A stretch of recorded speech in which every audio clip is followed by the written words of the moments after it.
Então vamos lá, queridos. Que bom que vocês não sumiram depois da prova, que às vezes, né, as pessoas elas têm um bom desempenho na prova e elas somem. Tô vendo aqui muitos alunos que foram muito bem na prova e que continuam assistindo minhas aulas, eu fico feliz, tá? Execução é para a vida de vocês, né, gente? Vocês vão precisar muito dessa matéria, principalmente quando vocês estudarem processo do trabalho, tá? Então, ela pode ser uma matéria mais espinhosinha, mas ela é importante demais. Fico feliz que vocês estejam continuando aqui comigo. Bom, então, vamos retomar, né? Quase todo mundo aí. A Cris, tá faltando a Magna e tá faltando a Joelma. Só. Bom, então vamos continuar, gente, né? Nós já vimos então que se por um acaso, né, não houver aí porcentagem suficiente para poder pagar, né, valor suficiente para poder pagar a cota parte do coproprietário, que não tem nada a ver, ou do cônjuge, que não tem nada a ver com a execução, a expropriação dos bens não será levada adiante, tá? Então, nós já vimos que um determinado bem indivisível pode sim ser penhorado. O que vai acontecer é que ele vai ser vendido e a cota parte daquele coproprietário ou do cônjuge vai ser entregue, então, respectivamente, para o coproprietário ou para o cônjuge, né? Às vezes a gente tem a ideia errada, né? Pode acontecer de um bem, porque ele é um bem indivisível, ele não poder ser penhorado. Pode sim, tá, gente? Só tem que garantir que o coproprietário vai ser devidamente pago, porque ele não tem nada a ver com a execução, né? E vocês estudaram isso também, isso não é uma novidade para vocês. Quando vocês estudaram bens indivisíveis, vocês viram isso com o professor Daniel, como que é que eu transformo um bem indivisível em um bem divisível? Simples, né? Vende, tá? E o produto da venda dos bens, né, é entregue, então, ao coproprietário, né? Simples assim, tá? Então, é muito fácil a gente transformar um bem indivisível em bem divisível, é só transformá-lo em dinheiro, né? Bom, e aí continuando, gente, tá? Para que terceiros possam saber que aquela penhora foi devidamente realizada, o exequente, ou o arresto, né? O exequente tem que providenciar, gente, a averbação no cartório, tá? Do arresto ou da penhora. Então, essa é uma incumbência do próprio exequente. Isso impede, inclusive, né, gente? É para prevenir mesmo terceiros. Isso é para evitar fraude à execução, é para evitar alienação de bem penhorado. Então, penhorou, fez arresto dos bens, tá? Que é a pré-penhora. Ou penhorou um determinado bem, tem que ir no cartório e fazer a averbação desse arresto ou dessa penhora no registro do bem. Obviamente, né, gente? Em bens que tenham aí registro em cartório, tá? Belezinha, queridos? E aí, aonde que é que eu realizo a penhora de um determinado bem, gente? Aonde o bem estiver, tá? Então, se o bem tá aqui na minha casa, ele vai ser penhorado aqui na minha casa. Se por um acaso eu entreguei o bem para o Wesley, né, para ver se o Wesley esconde o bem para mim, vai ser lá na casa do Wesley. Aonde o bem for encontrado, ele vai ser penhorado, tá? Penhora por carta, né? É possível, por exemplo, que eu more em Belo Horizonte e tenha bens em outra comarca? Sim, é possível, né? Eu, inclusive, já cheguei a comentar isso com vocês, dessa possibilidade, tá? O que acontece, gente? Às vezes o executado, ele reside em uma determinada comarca e os bens dele estão situados em outra comarca, né? Então, vamos supor, eu moro aqui em Belo Horizonte, mas eu tenho várias propriedades em Montes Claros, tá? Nesse caso, o que acontece? A execução, quando a gente falou de competência, né, para execução, eu expliquei isso para vocês, que inclusive haveria a possibilidade de escolher entre promover a ação de execução aqui em Belo Horizonte ou em Montes Claros, né? Às vezes é muito mais fácil fazer lá em Montes Claros, mesmo que eu tenha um pouquinho mais de trabalho, porque os bens já estão lá, então o processo desenvolve mais rápido. Mas é possível que o bem, né, que o processo tramite aqui em Belo Horizonte e a gente faça a execução por meio de carta precatória, ou seja, penhora, avaliação e arrematação desses bens lá em outra comarca? É possível, tá? E é exatamente isso que está descrito no parágrafo 2º do artigo 845, né? Se não for possível a realização de penhora, né, dos bens que o executado possui na comarca em que o processo está tramitando e ele tiver bens em outra comarca, a gente vai promover a avaliação, a penhora e a arrematação desses bens, a alienação desses bens por meio de carta precatória, tá? E se por um acaso o executado impedir a realização da penhora? Eu acho essa parte aqui, gente, a parte mais doída do processo de execução, né? Embora eu tenha falado para vocês que a gente tem que manter o coração nosso fora, né, da sala de aula, que esse semestre a gente tem que pensar só no exequente, eu acho essa parte muito dura do processo de execução, eu acho essa parte muito cruel do processo de execução, porque é instintivo.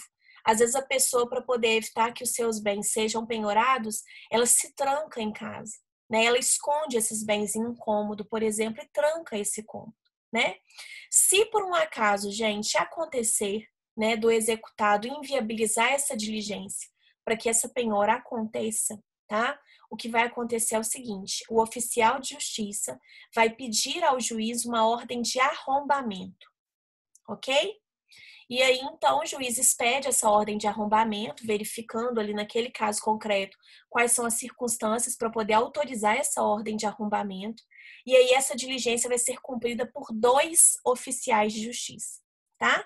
Então, voltam 2 oficiais de justiça, né, no local em que os bens estão, tá? Ou que eles suspeitam que os bens estão. E aí, o que acontece, gente? Se for o caso, se houver necessidade, né, vai arrombar porta, janela, onde quer que eles suspeitam que os bens estejam, e essa diligência vai ser acompanhada por, além de 2 oficiais de justiça, 2 testemunhas. Caso seja necessário, vai ser requisitado força policial. Gente, basicamente, em todos os casos em que isso acontece, é requisitado força policial, tá? É claro que a lei ela não coloca dessa forma, né? Coloca sempre que necessário o juiz requisitará a força policial, né?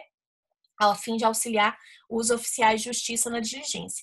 Basicamente, o que acontece é, quando chega nesse ponto, gente, tem que pedir auxílio da polícia, tá? Porque é, às vezes, até perigoso para o próprio oficial de justiça fazer o arrombamento ali daquela residência ou do local em que os bens estão sem força policial. Pode ser perigoso, né? Ele não sabe por que é que está sendo impedida a entrada dele, ele não sabe o que tem atrás da porta, né? Não sabe se a pessoa está armada. Então, nesse caso, geralmente é requisitado força policial, sim, tá?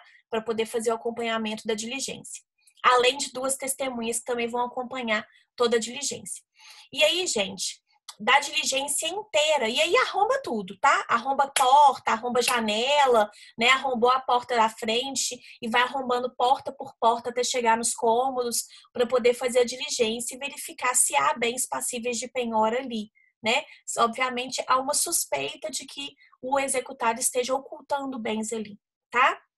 E aí, gente, dessa diligência vai ser lavrado um auto de ocorrência, tá? E eles vão lavrar esse auto de ocorrência em duplicata. Para quê? Para poder entregar uma via para a polícia, para apurar eventual crime de desobediência ou resistência. Às vezes, né, muitas vezes o executado, e aí por isso que eu falo que é triste, tá? Porque às vezes o executado ele age num ato de desespero, se tranca, né, em casa, se tranca nos cômodos, e aí quando tem um arrombamento desespera, às vezes avança na polícia, né? Se tiver algum policial assistindo aí agora a nossa aula, talvez que tenha acompanhado uma diligência nesse sentido, vai poder confirmar o que eu estou dizendo. É muito triste, às vezes a pessoa desespera, né? E aí ela perde a estribeira mesmo, tá? Avança no policial, avança no oficial de justiça, não quer que aqueles bens sejam penhorados de jeito nenhum, né? Então é muito triste. Pois é, Sérgio, é muito triste, né? Eu acho que é a parte mais triste do processo de execução, né? Eu acho que assim, realmente eu acho muito triste, né? Porque a gente sabe que a pessoa tá devendo e tudo mais, mas ela tá agindo por desespero, né? E é realmente assim. Acho que a parte mais triste do processo de execução é essa, né? É uma situação muito triste. Imagino que, né, que seja uma situação muito triste, tá? E aí, né, lavra então o auto de ocorrência em duplicidade, deixa uma via com a polícia, tá? E aí a polícia vai apurar eventual crime de desobediência, resistência, ou a outra via vai para o processo, né, para poder deixar ali de forma pormenorizada como que foi feita a diligência, tá? Desse auto de ocorrência também vai constar o rol de testemunhas, né, as pessoas que estiveram presentes e que podem aí apurar como os fatos aconteceram, tá? Porque, gente, também tem a necessidade de deixar tudo tão bem documentado, inclusive entregar uma via para a polícia. Porque o executado, ele pode dizer que houve algum abuso, o executado, ele pode dizer que houve algum excesso, o executado pode dizer que houve excesso por parte do oficial de justiça, por parte da polícia, tá? Então, daí a importância de estar tudo muito bem documentado e de ainda conter o rol de testemunhas. Por isso que, além do oficial de justiça, além da polícia, né, dos dois oficiais de justiça e além da polícia, ainda tem a presença de duas testemunhas, tá? Exatamente para poder deixar o ato mais transparente possível, né? Para não haver nenhum tipo de questionamento de como que foi realizada a diligência, tá? Até aqui tudo tranquilo, gente? Tudo belezinha? Então vamos lá. Continuando então, queridos. É possível que haja uma modificação na penhora, uma substituição na penhora? Sim, tá? Qualquer das partes pode pedir substituição na penhora. Sempre que pedir substituição, gente, modificação de penhora, a outra parte vai ser ouvida no prazo de 3 dias, tá? Ué, professora, mas por que que é que eu poderia pedir, por exemplo, uma modificação de penhora, uma substituição de penhora? Às vezes, gente, um determinado bem foi penhorado. Só que eu acho um bem de maior liquidez, um bem que vai ser vendido muito mais rápido, tá? Vamos pensar, por exemplo, em uma aeronave, tá? Eu consegui penhorar uma aeronave. A aeronave está penhorada e tudo mais. Eu já falei para vocês que mesmo penhorada, a aeronave ela pode continuar voando, né? Não sei se eu comentei com vocês, pode, desde que seja pago o seguro, tá? Então, pagou o seguro, a aeronave ela continua operando normalmente. Por que precisa de pagar o seguro?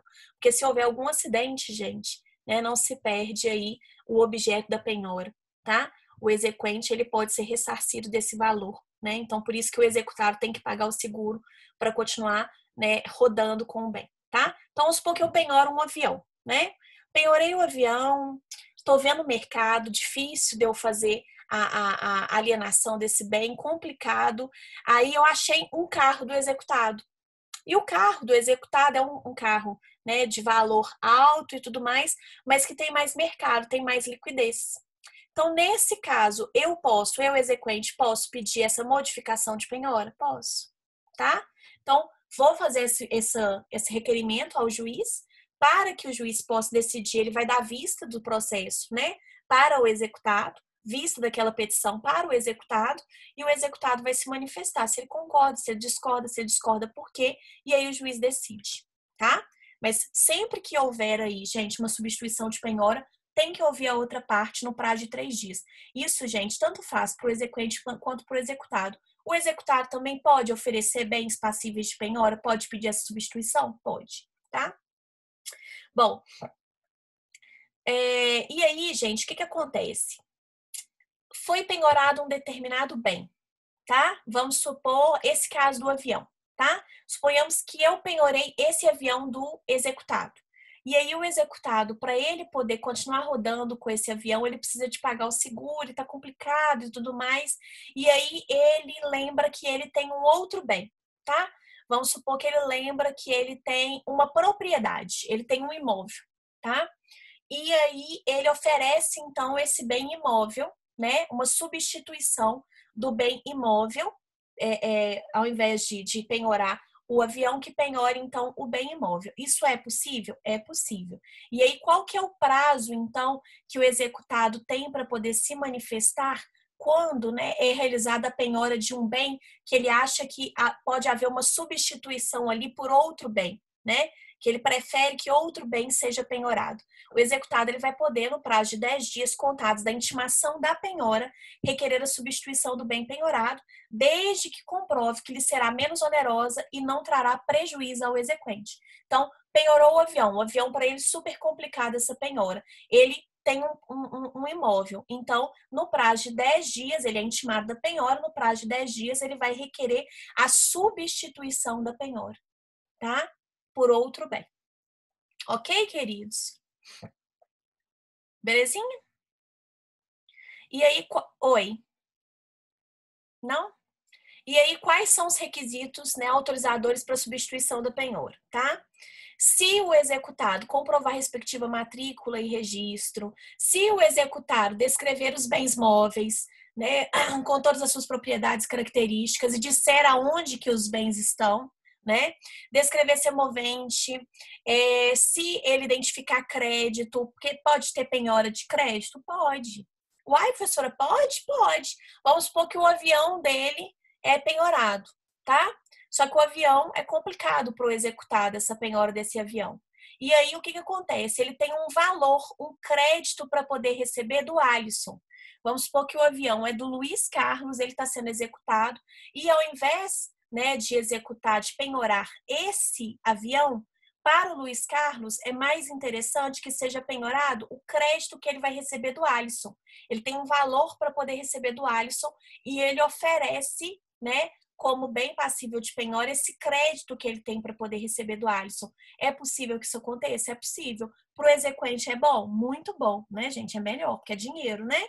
Muito melhor, tá? Só que aí ele tem que identificar e pormenorizar, gente, nos mínimos detalhes, qual que é esse crédito que ele vai receber, se ele tá ali, se ele tem alguma garantia, né? Qual que é o dia, horário, local em que vai haver o recebimento desse crédito, tá? De forma bem pormenorizada, para ele poder requerer essa substituição da penhora. Para ao invés de a penhora recair no avião, ela recair no crédito que o executado vai receber, tá?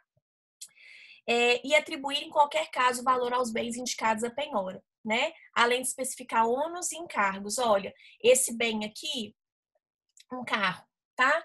Esse carro aqui, ele está avaliado pela tabela FIPE em R$ 50.000. Só que acontece que ele está com o IPVA e o licenciamento e o seguro obrigatório sem pagar. Então, tem aqui, tem que assumir o pagamento dessa dívida, né? Então, ele tem que especificar, tá, gente? Tem que ser bem específico com relação ao bem que ele está ali pedindo a substituição da penhora, tá? Não pode esconder nada. Ah, eu não posso esconder um bem que está todo bichado, professora, né? Um imóvel, por exemplo, que está sem pagar IPTU, condomínio, e aí eu escondo isso no processo? Não pode? Não, professora, não, não pode, tá? Pedir substituição da penhora tem que ser bem transparente, gente. Sob pena de haver invalidade depois, ok? Bom, e aí, gente, o que acontece, né? Sempre que o executado requerer a substituição, né, do bem penhorado, ele vai ter que indicar onde esses bens estão, tá? Exibir a prova da propriedade, ou seja, dizer, né, comprovar que ele é o devido proprietário daquele bem, né? E certidão positiva ou negativa de ônus, que foi o que a gente acabou de falar, tá? Então, um bem imóvel, ofereci esse bem para penhora? Ofereci. Esse bem tem algum ônus referente a condomínio, IPTU? Não. Então, apresenta certidão negativa. Então, vai lá na prefeitura, pega um nada consta, vai lá no síndico do condomínio e pega um nada consta, tá? Aí, esse bem pode ser oferecido a penhora. Aí, se tiver alguma restrição, professora, se tiver, por exemplo, dívida de IPTU, vai estar lá na certidão. Pelo menos vai estar transparente, tá? Bom, as partes, aí, olha só, isso aqui é muito importante, tá? O parágrafo 1º do artigo 847, ele diz respeito basicamente ao executado, tá? Situações em que o executado, ele tem que tomar essas atitudes aqui para que a substituição do bem seja devidamente efetivada. Já o artigo 848, gente, vai dizer respeito às possibilidades em que as partes, tanto o exequente quanto o executado, vão poder pleitear aí a substituição da penhora. Então, o artigo 847, parágrafo 1º, diz respeito às incumbências, né, às diligências que o executado deve fazer, aos cuidados que o executado deve tomar para poder requerer a substituição de bens, tá? E o 848 são possibilidades que as partes, tanto o exequente quanto o executado, têm para poder pedir a substituição da penhora. Né? Pode pedir substituição da penhora se ela não obedecer à ordem legal, lembrando que aquela ordem é uma ordem preferencial. Então, gente, se tiver justificativa de por que é que foi penhorado, por exemplo, o imóvel, né, ao invés do dinheiro, o juiz pode levar isso em consideração. Não é uma ordem obrigatória, tá? Mas é possível que seja pedida aí a substituição da penhora se ela não obedecer à ordem legal lá do artigo 835? Sim, tá? Se ela não incidir sobre bens designados em lei, contrato ou ato judicial, havendo bens no foro do executado, outros bens tiverem sido penhorados, tá? Então, vamos supor que o executado, ele mora aqui em Belo Horizonte, ele tem bens aqui em Belo Horizonte, tá?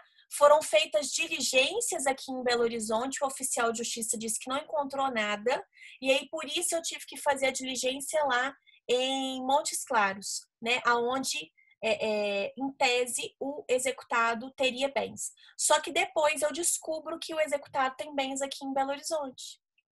Então, é possível, gente, que eu peça a substituição da penhora dos bens que foram feitas lá em Montes Claros para os bens aqui de Belo Horizonte? Claro. O que é mais fácil, gente? Penhorar bens, né? Cuidar do processo, né? Nessa parte de avaliação, penhora e arrematação e expropriação de bens aqui em Belo Horizonte ou em Montes Claros? Aqui, né? Então, pode pedir a substituição da penhora? Claro. Tá? A mesma coisa, o executado teve bens penhorados lá em Montes Claros, mas ele tem bens aqui. Ele pode pedir para o juiz que os bens daqui sejam penhorados? Claro, tá? Óbvio, né? Bem óbviozinho, tá? Havendo bens livres, ela tiver recaído sobre bens já penhorados ou objeto de gravame, né? Então, eu tenho um bem que já foi penhorado pela Tati. E aí eu tenho, vamos supor que eu tenho um carro que já foi penhorado pela Tati e um carro que não tem nenhuma penhora. O carro que já foi penhorado pela Tati sofre uma segunda penhora, tá? Por parte do Wesley. O Wesley, ao invés de penhorar o veículo que não tinha nenhuma penhora, que estava livre, né, desimpedido, ele vai penhorar o mesmo veículo que já foi penhorado pela Tati. Nesse caso, tá? Eu posso pedir, né? Eu sou executada. Nesse caso, eu posso pedir para o meu outro bem ser penhorado? Sim. Para mim, é melhor? Pode ser que seja melhor, tá? A mesma coisa pode acontecer também, né? Por uma confusão, o mesmo bem que já tem uma penhora sofre uma segunda penhora e tem um outro bem que está livre, desimpedido e que ninguém viu, tá? E aí o juiz lança a penhora no bem que já tem uma primeira penhora. A gente sabe como é que é essa questão de ordem de recebimento, né? Quem que vai receber antes de quem? Quem tem a penhora mais antiga. Então, primeiro a Tati ia receber e só em segundo lugar, né, o Wesley iria receber, tá? Então, nessa situação, né, como só em segundo lugar eu teria aí direito ao recebimento, é mais interessante que um bem desimpedido, livre e desimpedido seja penhorado, tá? Ou se tiver também um bem hipotecado. Ao invés de penhorar um bem livre, desimpedido, eu fui penhorar um bem que já está hipotecado. A hipoteca, vocês sabem como é que é, né, gente? É direito real de garantia, né? Então, primeiro, o credor hipotecário que vai receber. Então, às vezes, não é interessante penhorar um bem hipotecado. Muitas vezes não tem outro bem para penhorar, então vai ele mesmo, tá?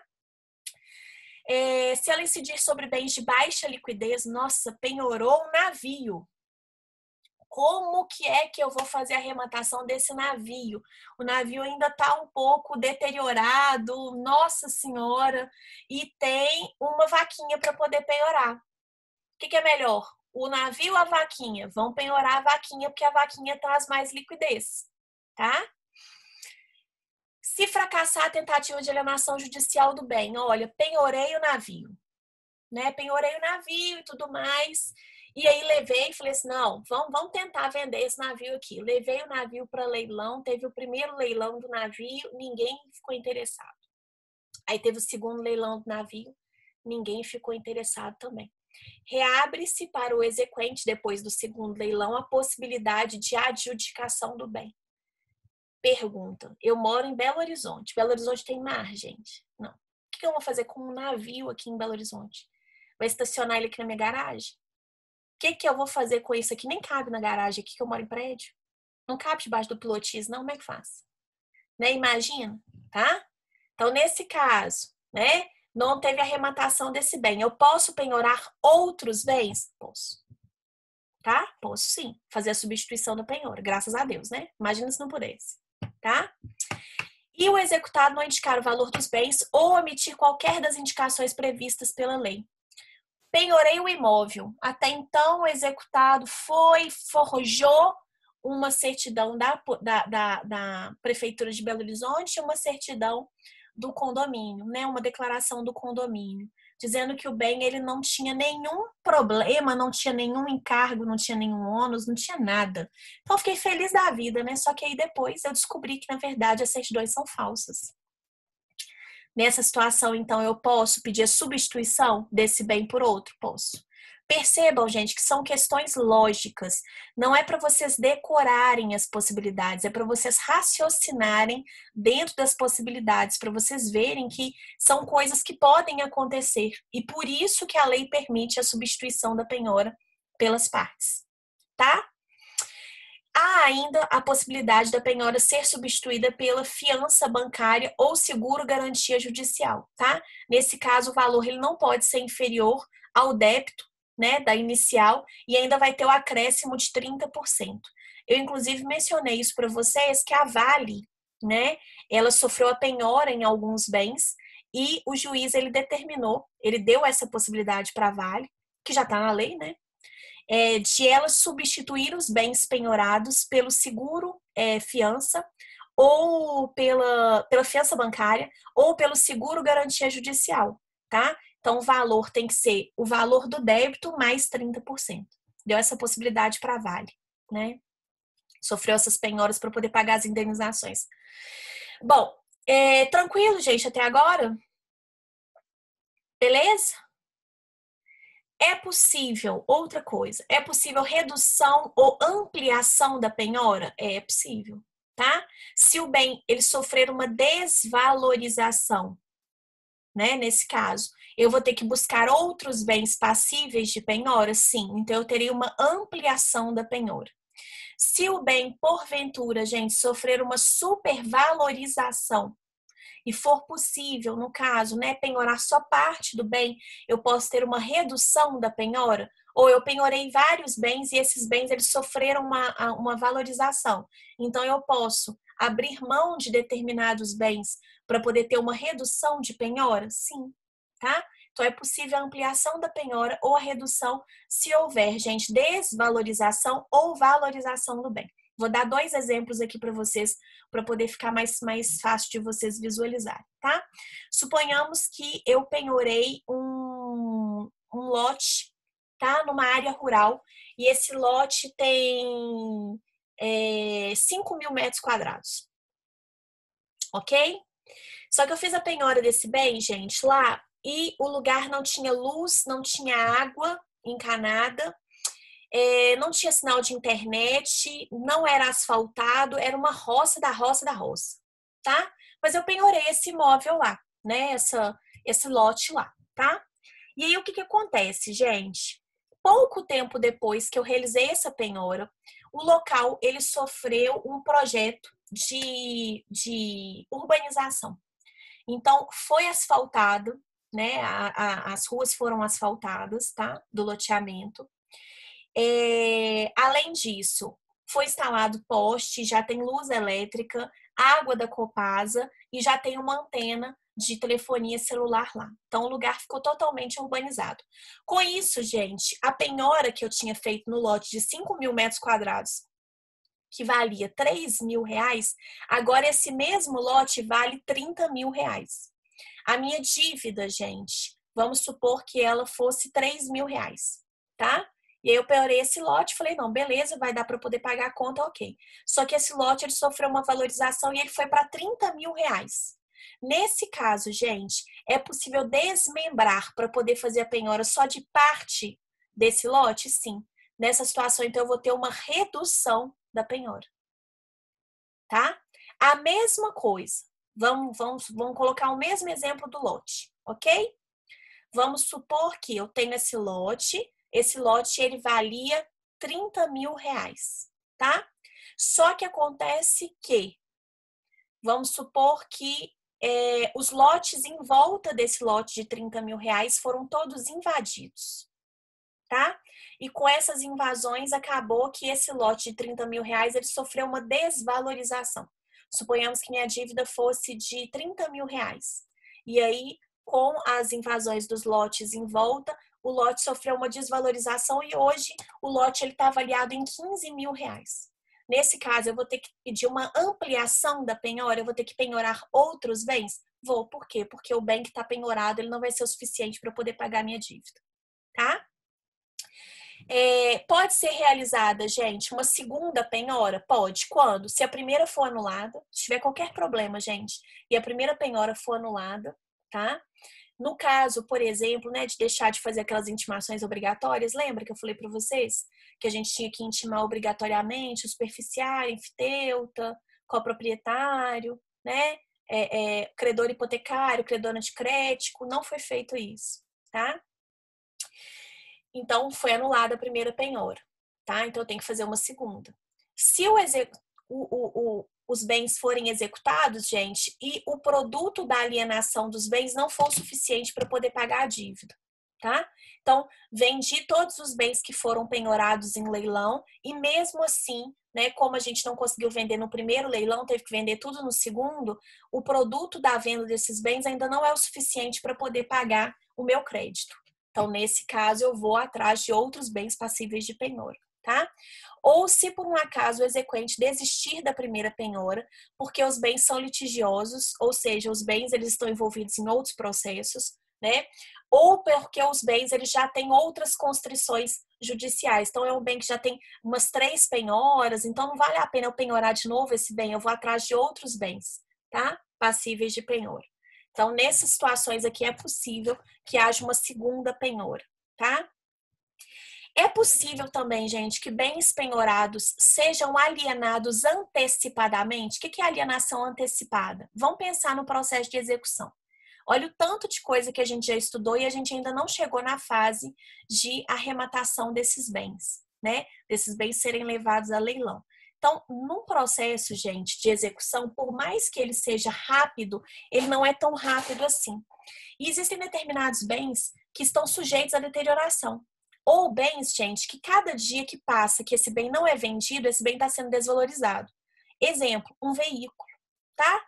É o mesmo raciocínio. Quando você tira um veículo zero, você comprou um carro zero da concessionária, você tirou ele da concessionária, virou a esquina, ele já desvalorizou, tá?